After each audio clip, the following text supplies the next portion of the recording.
Ida's remnants unleash massive, swift flooding in east and lead. At least 15 dead cars were left abandoned on northeast streets after drivers fled roads that transformed into swift rivers. And southern New Jersey is cleaning up from a tornado that flattened homes. In the Philadelphia area, some streets were swamped, delaying the city's rail and bus services, closing city buildings and prompting Philadelphia leaders to urge people to work from home. Rescuers were navigating boats through flooded streets Thursday morning in and around Philadelphia, northern Delaware and parts of New York State, ferrying people from flooded homes. Live updates: Ida triggers massive flooding in Pennsylvania alone. Thousands of rescues are believed to have happened so far, State Emergency Management Director Randy Patfield said. There's a lot of damage, and I made clear to the governors that my team yet. FEMA is on the ground and ready to provide all the assistance that is needed, President Joe Biden said Thursday. In New York City, first responders rescued commuters from halted subway trains Wednesday night, while other travelers were stranded overnight in subway stations, some sleeping on benches with service suspended and no way to get to their destinations. There's going to be a massive cleanup. I would urge people to stay home, check on your neighbors, make sure they're okay. Beverly Price, a nurse from Queens, was among those who stayed overnight in a Manhattan subway station, having left her home Wednesday night to get to work, only for the flooding to bring everything to a standstill. Emergencies were declared for New York State, New York City and New Jersey. In New York City alone, firefighters rescued hundreds of people from vehicles on flooded roads and hundreds more from the subway system, the city fire department said Thursday. 8 people died in basements in Queens. Police say the other New York City victim was killed in a vehicle accident on Grand Central Parkway, Shea said. 5 deaths were reported in New Jersey, and 1 in Maryland. In Elizabeth, New Jersey, 4 residents drowned in an apartment complex along the Elizabeth River, Mayor Chris Bolwage said. In Maryland's Montgomery County, a 19-year-old was found dead Wednesday in a flooded apartment complex, and his death is preliminarily attributed to the storm, police said. Northeast shocked by ferocity and speed flooding. The rate of rainfall was stunning and sometimes unprecedented. Newark, New Jersey, received its highest one-day total on record, 8.41 inches. But once that rain starts coming down and it's just unrelenting, there's nothing that the people can do other than look up with their jaws dropped and say, "What is happening here?"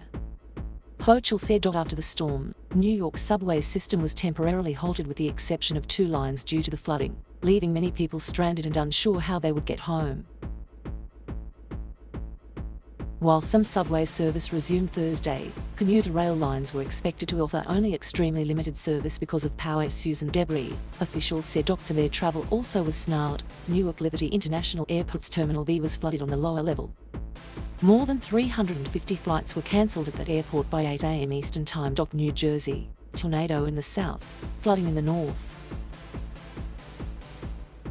In southern New Jersey, a tornado destroyed or severely damaged 25 homes in Mullica Hill, about 25 miles from Philadelphia, Police Lieutenant David Marrow said. Hundreds of trees were downed, and power was knocked out for a third of the township, Marrow said. No deaths were reported there, New Jersey Governor Phil Murphy said. This is going to take some time to dig out of. There's no question about it, Murphy said Thursday, standing in front of one of the wrecked homes. Christy Johnson was on the phone with her husband and in a parked vehicle when she saw the twister and debris. Many towns in the northern New Jersey reported widespread flooding that damaged homes and businesses and forced drivers to abandon their cars. In Clifton, a fire ambulance was seen submerged in the floodwaters along with several other submerged vehicles. Flooding in Philadelphia, 41 rescued from Pennsylvania's school bus. Parts of the Philadelphia area flooded, leaving some vehicles still underwater in streets and highways Thursday morning. The Schuylkill River was more 2 feet above major flood stage at one point in the morning. Pennsylvania is slowly moving into recovery mode and there was a long road ahead of us, Governor Tom Wolf said Thursday. I know many people in Pennsylvania are hurting, Wolf said, adding that the southeastern part of the state appears to have sustained the most damage. About 50 residents had been rescued by 10 a.m. Eastern Time, and a few more blocks still needed to be checked, Bridgeport Borough Manager Keith Truman said. Similar rescue were happening Thursday morning near Wilmington, Delaware. Other videos showed. Elsewhere in Pennsylvania, the storm had trapped a school bus in floodwaters Wednesday in Shaler Township.